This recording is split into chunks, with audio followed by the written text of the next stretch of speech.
Tom Thibodeau is fired. So let's start there. Hector Beauchamp's here from Latino Sports and from Uptown Sports, and does not have his own Twitter account or Blue Sky account for that matter. Just vibing, just Uptown Sports. That's all you got to know.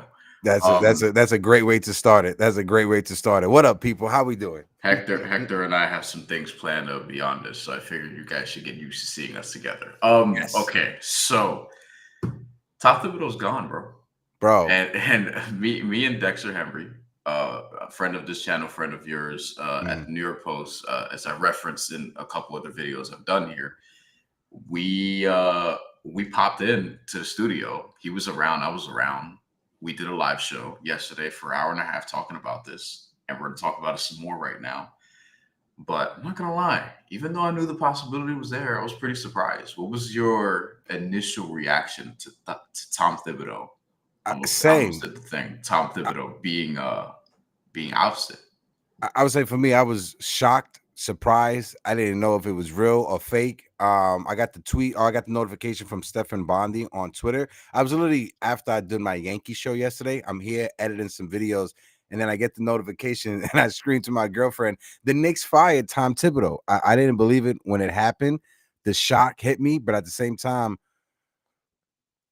when I was able to fully assess the situation, it made me realize if the Knicks are trying to win a championship, Bryan, next year, especially going forward with Boston and their situation, anybody is on the table. Nobody's safe. If the ultimate goal is to win a championship and you're trying to get to that next level, then nobody is safe. If you identified an issue, which was Tom Thibodeau in your eyes, and you wanted to change that and bring in a new head coach to switch things up and add new gears or add a different voice, then you had to let go Tom Thibodeau. Nobody was safe. I have mixed feelings about whether or not this is the right move, quote unquote. Because I think that while I understand completely like why you do this, you feel like you need to get to the next level, even though Tom Thibodeau got you to the next level. Yeah. But regardless, I don't think, to me, he was the biggest problem. And now, as we've seen in just the discourse since, and I have some thoughts on this, he's going to be difficult to replace sneakily, because firing him is easy. It's like, okay, you want to shift in philosophy, I would think. This is why I don't think Michael Malone makes a lot of sense. The former Denver Nuggets coach who won a championship with Nikola Jokic and Jamal Murray and Aaron Gordon in 2023. But he's too similar to Thibodeau. And that's one name that some Knicks fans are calling for that I don't think understand. Like, no, the entire reason he's not in Denver anymore is because of the clash with Calvin Booth, the GM, who also got fired, and the ownership looked at the situation and was like, all right, the two of y'all get the hell out of here, because he didn't want Michael Malone. He didn't want to play the young guys that Booth drafted. Booth didn't want to sign the veterans that helped get them to the promised land, so to speak. So there was a clash there. I think, though, with Tom Thibodeau, like, there were issues. Not playing your depth in the regular season to get you ready to go deeper in the playoffs in a Pacers series like that. And just he kind of is who he is. You know you're going to have a better defense than you expect. And I think the defense last year that finished like 13th, there's kind of some smoke and mirrors to it. It probably should have been worse considering the two. Like, you could hunt Jalen Brunson and you could hunt Karl-Anthony Towns, which other teams did, made them pay for that. But in terms of replacing him, and you're announcing to the world, this is championship or bust essentially, and it's like, are you sure you're gonna bring somebody who's ready for this? Championship or bust is one thing. Championship or bust in this city with this franchise who is starved with this fan base. Can somebody coming in handle that on top of just the basketball piece of all of this? Yeah, when you put up the window or the time frame, this is a win now scenario with the New York Knicks now, right? Firing Tom Thibodeau, going into this season now with a new head coach. When you look at the Boston Celtics, knowing that Jason Tatum most likely is going to miss this entire season, you have to take advantage of next year knowing that the Boston Celtics won't be a top team in the Eastern Conference. So if the New York Knicks realize that it's not just our depth, it's also Tom Thibodeau and that voice in the locker room that needs to change, you got to go all in, right? I agree with you. I'm not in favor of firing Tom Thibodeau because Tom Thibodeau got us here, right? He's the reason why we are here. 4 of the last 5 seasons Tom Thibodeau has been here, we've made the playoffs. And when's the last time we could say as Knicks fans or as Knicks content creators, the New York Knicks had a head coach where 4 out of 5 years we made it to the playoffs? We're normally firing coaches after 2 or 3 seasons and bringing in a new regime, whether it's the head coach, whether it's the front office head, the president, whatever. My only thing is now, after the move was done, you're hearing the whispers, and this is my concerns, Brian, the whispers that the decision was made by James Dolan and alone. And that's the issue that I have, because when James Dolan gets involved, when he gets into the kitchen, he starts making arroz con culo. Let's talk about it. This is important, and I don't think we talked about this enough yesterday, quite frankly. Because I mean, it had just happened, right? And now that I've had some time, I had a night to digest it. I didn't even sleep that well last night. People could probably hear it in my voice. I thought this was gonna be a calm week. Like, Knicks got eliminated. I could chill a little bit to the finals, but I've been pumping out content like every day. It's ridiculous. I don't take care of myself. So basically, the Dolan piece is important. Like, even Stephen Bondy said, like, yo, this is like Leon Rose's call, but James Dolan was involved. And I was like, and I work with Bondy. We both work at the Post, but I'm looking at it like, I don't know, Dolan's name, I'm hearing it a little bit more than I used to. Yeah. And I feel like, and there were reports about him sitting in on the exit meetings at the end of the year. And we haven't heard, like, listen, he hasn't meddled in a while. No. Like, he's been cool. They've been building in the right direction. That being said, sometimes you got to scratch that itch. And when you're a billionaire, multi-billionaire with a toy, you want to play with that toy. He's been on the sidelines for a minute. The team is good now. And like, I feel like almost it's like a matter of time before he messes it up. and now it's like, are we sure he's not a little bit more involved than we're being let on? Was this his call ultimately? And if this is his call, why does it stop here? Why would it stop here? Why wouldn't it be to like, oh, also, by the way, fire Tom Thibodeau and then get me Giannis or Kevin Durant? Yeah. Why would it stop here? Yeah. Yeah, I'm 100% with you. And when it was known, I saw on Twitter that he was involved or he was there during the exit meetings. I'm like, you're feeling yourself, bro. You're feeling yourself, because this postseason, the one thing that you could take away was that moment that James Dolan had with that young Knick fan outside of the Garden. I'm not sure if you know the video that I'm referencing. When he was leaving the Garden, James Dolan was in the back seat, and there was a young Knick fan. He rolled down the window, and James Dolan's like, make sure you give him the ball, right? That moment was a special moment for James Dolan, because he has been dragged through the mud over the past 20 to 25 years with his handling of the New York Knicks. He was able to have that moment, and it wasn't even in our minds for 30 days before he did something like this when it comes to Tom Thibodeau. And my only thing is, James Dolan, if you're going to get involved, you better make sure that this move, firing Tom Thibodeau, is the right move to get to the next level. Because now all of a sudden you see the naysayers out there. Now everybody is a Tom Thibodeau protector, and everybody's a Tom Thibodeau fan, from Stephen A. Smith to Kendrick Perkins. Everybody is upset now with the Knicks getting rid of Tom Thibodeau. I understand if you wanted a new voice, but you better already have that voice. You better not fire Tom Thibodeau and now you're sitting back, okay, who's the coach? You better have that coach decision or the person that you want to hire already made up in your head, instead of looking at the field of who's available and the candidates that's out there. I found a clip of Ian Begley, who obviously has been all over this, and somebody I've known for a long time, actually. I'm gonna play this and hopefully not get flagged. We're gonna try this because I don't know what the rules are on Twitter. Oh no, we good. You got it on Twitter. We good. Yeah. I don't always know what the rules are, but here we go. We have Ian Begley on SNY, breaking down basically, let's get this out of there, breaking down basically how involved people were at the exit meetings. Well, if these exit interviews weren't like the traditional NBA This is courtesy of SNY. Let me say that also because they're a little stingy. exit interviews, it wasn't just execs talking to players. It was execs and ownership. James Dolan was there in the meetings, talking to coaches, assistant coaches, Tom Thibodeau, players, and so I can only assume that there was nothing said that led them to believe otherwise, that they should continue with Tom Thibodeau as head coach. I don't know specifically what was said, but I'm sure if enough of the guys had said, hey, we need Tom Thibodeau back, we're riding with him, maybe the decision would have gone the other way. So that's I think how you can conclude those meetings went. All right, you mentioned James Dolan was there. It's not a thing that always happens. I'm sure it's not the first time, but it's noteworthy that he's there. Yeah.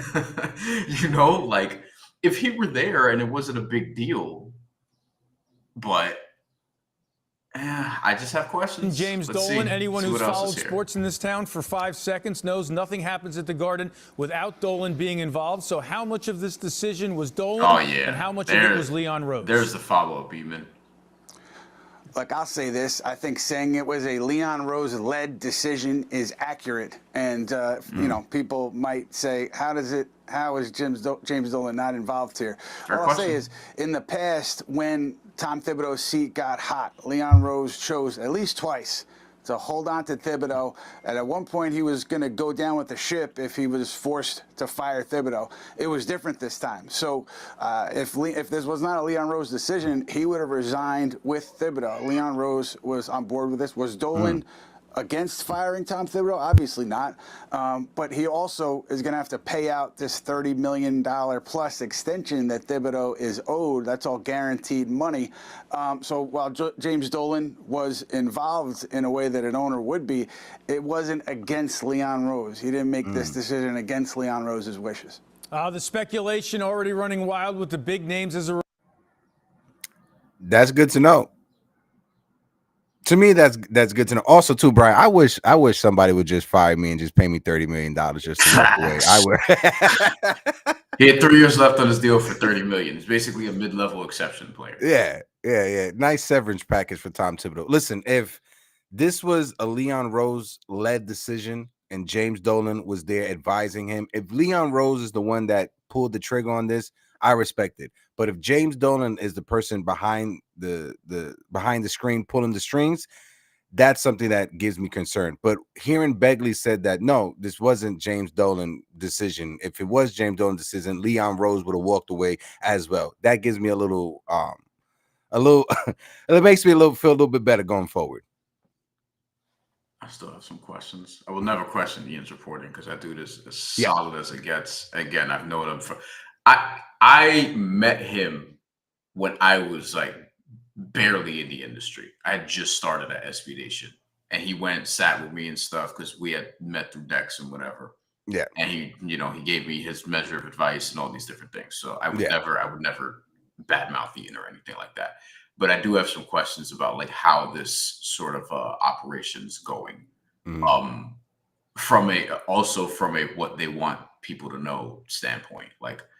It feels a little bit, I don't want to say shady because that's strong, but if this is Leon Rose led, I also think that there probably is pressure. It doesn't have to be necessarily from Dolan, but pressure to be like, all right, like, listen, if I'm going to make this change, I'm going to do it now. If we're under the guise of, hey, this is Leon Rose led. And I think he looks at the situation like windows come and go like this in this league. And even hiring the coach is not gonna fix everything. It's just not. Like there's beyond Tom Thibodeau, there's a roster problem. Yeah, like that's the main thing here. Stephen Bondi says here, you could forget Michael Malone as a replacement for Thibodeau. Not going to happen. And then Seth Davis posted something. I should probably find this. Seth Davis posted something because there are some people who are like, hey, Jay Wright, ? And it's like, are we going? And then Dexter was like, are we going, too far with the Villanova thing, which I found funny. I kind of have to agree with Dex because it's like, yeah, like I get the whole Villanova thing. You're trying to replicate that magic or try to do a cheat code and replicate that chemistry at on the NBA level. But I'm not sure if Knicks fans are going to go for Jay Wright personally. Seth Davis says, I've been working with Jay Wright on TV for 3 years. Based on every conversation we had, I would say there's a greater chance that I will be the next Knicks head coach than him. The difference is if they call me, I will say yes. And then he said, by the way, I will crush it. Call me Dolan. That's funny. I love but that. if you're Jay Wright, do you want to give up that job security you have in Villanova to come over to the Knicks? And same thing, because the first person I thought of, right, when Jay Wright name was brought up, I'm like, why don't we go get the coach from UConn, right? Dan Hurley. He's been connected to the Knicks, but no, to your point, right? It's because of the job security, right? And could he replicate that at the NBA level? No is the answer, and he'd get it back. The problem is his rigid ass. He is a college coach through and through. I don't know if he would work. This is just my speculation. I don't think he would work in the NBA. We had someone, I'm blanking on who said it, because we had a few different people on the show yesterday, but they were like, no, that Dan Hurley would burn himself out by December. And it might be true. Fran Fraschilla had a list of 7 different things here. We could get to this too. Fran Fraschilla, obviously from ESPN, long time college basketball analyst, also former coach. Tibbs didn't deserve to get fired. A bad thing. That's number 1. Number 2, Knicks owe him $30 million. A good thing. Number 3, it's not bad when the owner or a team president doesn't meet the media. It's not good. I mean, my bad. It's not good when the owner or team president doesn't meet the media. A bad thing. Yeah. My least favorite thing about the Knicks organization. Yeah. They don't talk to media ever, and they should. Yeah. And there's some people will be like, "Oh no, that's better because they keep everything in house." Because y'all, media people are full of shit. And it's like, no, you don't understand. Like the media is a bridge to the fans, even still today in 2025, and with the Knicks unable to be questioned, which is obviously a Dolan thing, like that's not good. And it also leaves a lot of more room for speculation. And honestly, I think the rise in Knicks fan content in particular is in part because of that, right? Like, I'm not saying it's a good or bad thing, but I'm saying like because you barely have any access to management on the Knicks side, you have all these fan blogs and fan sites and fan content, successful fan content outlets. And we know people at these places who do great work. They're able to pop up, but they're not even able to get access to become like that level of media, which, and some of them deserve to be, I would say, as somebody that covers the Yankees and the Mets for Latino sports media, with the media, the level of access that we're able to get from the Yankees, like people can poo-poo and hate on Brian Cashman, Aaron Boone. They make themselves available to the media every day. And like you said, that's the one thing as a fan and as a content creator, when it comes to the Knicks, that frustrates me, because I'm gonna be honest with you. I don't even know how Leon Rose's sound. I don't even know how his voice sounds, bro. That's how long I haven't heard him talk to the media.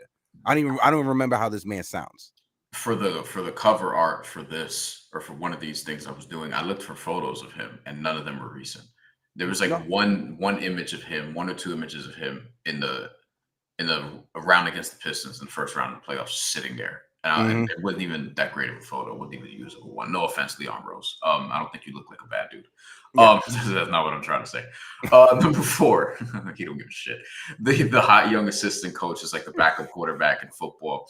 They're popular until the first 4-game losing streak. I agree with that 100%. That Fran Fraschilla. Let's see what else you got. Number 5, the team desperately needs a second perimeter scorer to give Brunson a mental health break.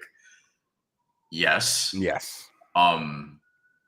I have some names I've thought about, but this is not the episode for that. Jordan Clarkson. Let's continue. We do have a comment here. I'm gonna get to you in a second. Thank you, Gideon. My guy G Money. Tell me if I'm fucking up your name. I don't mean to do that. 6. Listen, it's 2025, yo. There ain't a lot of they ain't like we ain't got no Helgas anymore. You know what I'm saying? Like No. we got like advanced names. Appreciate it. Number 6, pray that Jalen stays healthy because the future has been mortgaged. Yeah. Big one. We can talk about that. Number 7, they are not smart enough to hire Jeff Van Gundy, so Mike Malone fits. Mike Malone, I disagree with that for reasons I said. He's too similar to Tom Thibodeau. You need a complete philosophical shift. I don't know about not smart enough to hire Jeff Van Gundy. This is actually the smartest the Knicks have been in my lifetime, which is crazy to say. I think they'll make a good hire, but I don't think the coach solves everything. And you still have a roster problem that you need to address. You need depth, and you need to figure out, can Jalen Brunson and karl-Anthony Towns play together in the playoffs? Are you sold on Van Gundy? Do you think the Knicks go down that route when it comes to bringing back Jeff Van Gundy to the New York Knicks?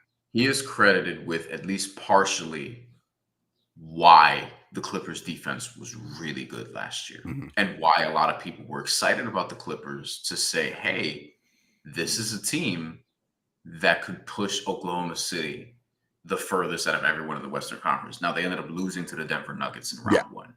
In a 7-game series, mind you, but they ended up losing to the Denver Nuggets in round 1. It's entirely possible we look back and it's like, oh, they were the 3rd best team in the Western Conference. And that might be true. Who knows? With respect to Minnesota, who I thought was getting too much credit for beating no centers in the first 2 rounds. But with Jeff Van Gundy, I don't know what his relationship is with the Knicks.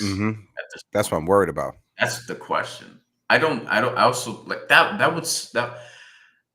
I had it on my list of names who wouldn't surprise me, but I think that would surprise me the most out of the names who wouldn't surprise me if I'm grading on a curve.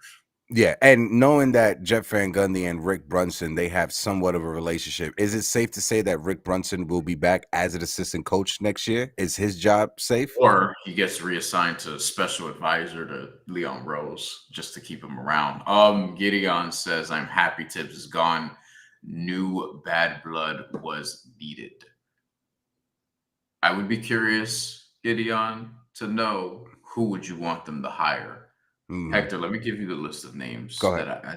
These are not endorsements. These are absolutely not endorsements. But these are just the names, some of the names, because I thought of a couple later. I forgot to add them. Names that if I woke up tomorrow, and it's like the Knicks hired this person to be their head coach, I'd be like, that doesn't surprise me. Mike Malone is on that list, even though I don't think they should go that route. But it doesn't seem like they will, according to Stephen Bondi, which is, I think, a good thing. Knicks fans should not want the same type of dude. Taylor Jenkins, ex-head coach from the Memphis Grizzlies, who was fired, surprisingly, toward the end of the year. Don't know how good of a coach he actually is, but he coached a different type of team, and they were younger. And is Taylor Jenkins ready for this? I don't know. But he's out there, and he's a good coach. Jeff Van Gundy was here. That would surprise me more than the rest of these, but that would be defeating the purposes of my own game here. Sam Cassell, longtime assistant, longtime player, hasn't gotten a shot. Not sure I want this to be his first shot from the Knicks, but Sam Cassell nonetheless. Rick Pitino, the head coach of St. John's. If I woke up tomorrow, heck, and I'm reading the Knicks hired Rick Pitino, I'm like, you know what? Rick Pitino would do some shit like that. He would make that jump right now if he could. But I don't think that's real. Jay Wright, we already talked about, not going to happen. And this is who I think is legitimately, if I could stop having fun for a second, this is who I think is legitimately the leader in the clubhouse, like the betting favorite, Johnny Bryan. It seems like he's the favorite. Yeah. Associate head coach of the Cavs, was associate head coach for the Knicks, or top assistant for the Knicks during the Tom Thibodeau era, the first 4 years or something along those lines. Yeah. I don't know about throwing a first-year head coach into this smoke, though. I'm not sure about. I agree with you. I'm not sure you take a first-year head coach and you throw him into this mix, right? If you're going to fire Tom Thibodeau and bring in a head coach, you bring in a head coach that, one, has a track record, two, been there to the NBA Finals and won the NBA Finals before. So when it comes to Johnny Bryan, I'm not sure. But on the flip side of it, ever since Leon Rose took over as the president of the Knicks, when we brought over Johnny Bryan, we were told as Knicks fans, or we were conditioned to believe as Knicks fans, Johnny Bryan is here as an assistant to be groomed to eventually be the head coach with Donovan Mitchell on this roster. So if you go out there and you bring in Johnny to Donovan Mitchell, yeah, I know. I brought up Donovan Mitchell, but if you're going to go that route with Johnny Bryan, I'm okay with it, knowing that he was a part of the organization and you were grooming him to eventually be the head coach. I found the clip from earlier that I was referencing. Okay. This is from yesterday with us at the Post. John Schmelk, who had a couple head coaches in mind. One of them made the chat recoil, but I was like, I can kind of see the vision. Let's see if it makes this clip. But this is courtesy of the New York Post, and I'm in this clip, so I'm going to use it. Shout out to you. We're doing our best. I don't have an easy answer, and that's why I probably would have kept Tom Thibodeau as my head coach, to be totally honest with you. Look, I think you make the phone call to Jay Wright. I think that's a conversation you have, especially given his ability to play 5 out with a shooting big man like karl-anthony Towns. I think that's a conversation you have, and is obviously his relationship to Jalen Brunson, Josh Hart, Mikal Bridges. I think that's a conversation. I think, Johnny Bryan's a guy they have a lot of internal knowledge about. So if they believe that he's going to be a great coach, I would feel better about that than bringing in some assistant off another staff they don't have a great feel for. I mean, you always look at somebody off of Spoelstra's staff. He's a great staff. Chris Quinn. I think those are the guys you look at. I've heard Mike Brown's name mentioned around a little bit. I think he's a fine NBA head coach, but is he a better head coach than Tom Thibodeau? I don't know if that's the case, to be honest with you. So, and if anyone tells you Mark Jackson should be the next head coach, you just know never to listen to that person and their NBA takes ever again. No, it's the perfect Rorschach test. If you think Mark Jackson should coach the Knicks, don't respect anything that person has to say about it. I've actually heard Mark Jackson's name. Yes, I've heard. And I just blocked people on Twitter immediately when I see that thing come up. It's weird hearing me talk over myself. That shit was right on my Adam's apple. Let me hear that again. Say about I've actually heard Mark Jackson's name. Yes, I've heard. And I just blocked people on Twitter immediately right on when I see that thing come up. Right on my shit. Okay. I personally believe that was a shot at Stephen A. Smith. Because Stephen A. Smith yesterday, he was screaming from the mountaintops about Mark Jackson yesterday. People have been doing this for 15 years since he got fired because he coached a 50-win team. And it's like, did you see what Steve Kerr did after? Now, some people, here's another thing, Hector, I want to throw at you. Some people in our chat yesterday, and I've seen Knicks fans do this, they keep throwing out, hey, find the next Mark Daigneault. And what I would tell people is, cool, Mark Daigneault was hired in 2020. I don't know if people think he was just hired now. They had made it to the playoffs with Shai Gilgeous-Alexander, Dennis Schroeder, Chris Paul. They had like a 3-headed monster at guard. Mark Daigneault was hired in 2020 after they traded Chris Paul to be on a rebuilding team. And it took 5 years to get to the finals. 4 years to get to where they got to last year, the second round, like winning a playoff series. Yeah. I'm not even sure they made it to the playoffs in any of the first 3 years before that. So, like, you don't have time for the next Mark Daigneault. You have this is championship or bust now. The team is basically saying this. Otherwise, they wouldn't be doing this. Or finals or bust. I should say finals or bust. And Hector, like, are you comfortable throwing in somebody from the G League who is an assistant? Like, no. Do you want someone who has some measure of head coaching experience, NBA head coaching experience? I want them to find somebody that has a resume. Like I said, you need somebody. If you're replacing Tom Thibodeau, one, you should already have that person in the back of your mind, but it should be somebody that A, has a track record, B, has been there and has done it before, and C, can handle the pressure of being in New York. Because one thing us New Yorkers live by, we live by the what have you done for me lately mind frame, and that's something whatever head coach comes in has to have in the back of their mind. What the Knicks need to do right now, they need to go out there and they need to find their Larry Brown. And I know we had Larry Brown with the organization years ago, but I bring that up when you look 2002, 2003 NBA Eastern Conference Finals. The Detroit Pistons was coached by Rick Carlisle. They were eliminated by the New Jersey Nets when they were back in Jersey. And then they fired him during that offseason and hired Larry Brown, immediately won the championship. And that's what the New York Knicks need to figure out right now. Find who is your Larry Brown, because we got to the Eastern Conference Finals with Tom Thibodeau. Now you're trying to get to the finals, ultimately get that championship. You need to get yourself your version of Larry Brown in 2025 to 2026. And I think that coach will be available if you improve the roster. You have to figure out depth. You have to figure out, and this is the other thing Tibbs trade signals to me is, not that it's open season on the roster, but I think Jalen Brunson is the only one I'd consider safe personally. Yeah. Like, I'd be stunned if they trade Jalen Brunson. Nothing else, nobody else on the roster. I'd be like, oh my God, they traded this person. Like, I think OG or Cat even, like, I can see a world where they're involved in deals, and I do wonder if Giannis or Durant becomes a more realistic target now that you have a coaching shakeup as opposed to less. Not that they need either, but you know. When we first started the conversation, I preferenced or I started the convo by saying that when the New York Knicks fired Tom Thibodeau, I was shocked, right? Because yes, Tom Thibodeau, his matchups and his lack of in-game adjustment, game to game or quarter to quarter, was very noticeable if you're watching from the outside, right? But the one thing that I was worried about was Tom Thibodeau wasn't the one who was missing his defensive assignments like karl-Anthony Towns was, right? Tom Thibodeau wasn't the person that was missing wide open layup opportunities like Josh Hart and Mikal Bridges were doing in the last couple of games.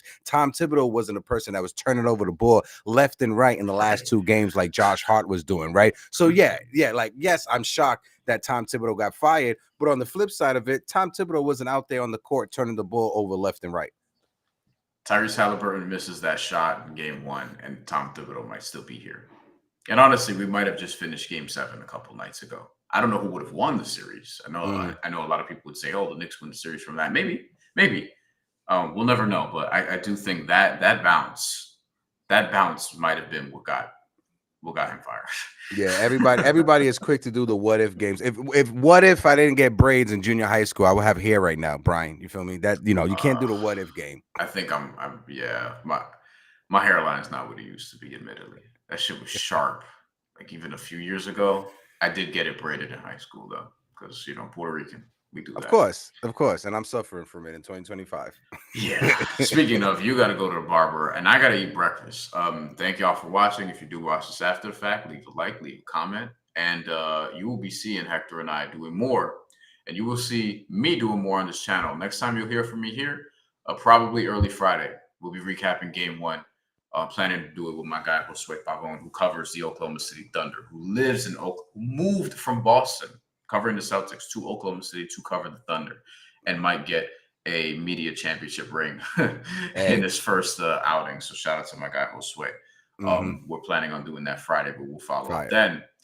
And that's it for now. Let us know what you think about this Tom Thibodeau situation, because I can go either way with this, but I'm in wait and see mode for the most part, Hector. That's where I'm at. So we'll see what happens. Same. I'm in the wait and see approach. Everybody is throwing out names. One thing I can say is whoever that head coach is going to be, BetterHelp is a good place where you could get some therapy, right? So whoever the head coach is, you're going to need a therapist to deal with us Knicks fans. And last thing before I get out of here, thank you, Tom Thibodeau. Thank you for the time that you served with the New York Knicks as the head coach, because when Tom Thibodeau came aboard, we were the laughing stock of the world, not even of the NBA, of the world. We were what the Chicago Cubs were before they won the championship, and we still are trying to get our first championship. So thank you, Tom Thibodeau. I know Knicks fans aren't the best. I know we could be frustrating, but you did a damn good job over here. Thank you. Yeah, y'all are pretty frustrating. Tom Thibodeau, best Knicks coach in 25 years.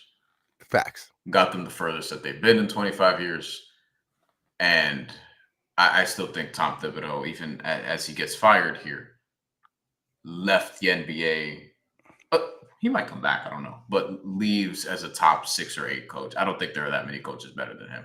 The problem is the coaches at the very top are. And you got to recognize, too, when Tom Thibodeau took this job, he was coming off of being the laughing stock that messed up Minnesota, right? He was coming off of a failure with Minnesota, right? With the whole Jimmy Butler situation. So to see him come here, turn the Knicks around, turn Julius Randle into an all-star, right? Be able to coach up Jalen Brunson, however you want to put it like that, develop Josh Hart into the play he is right now. You got to give credit to Tom Thibodeau. Sorry about the noises. And on that note, we'll be back on the channel in a couple days. If there's some boxing on there too, for the boxing people who've missed some boxing content, because I haven't posted any in a while because boxing's been trash in May. There's some super middleweight stuff in there. All right, I'm done talking. See you later. See y'all later. I don't know why I said you like that.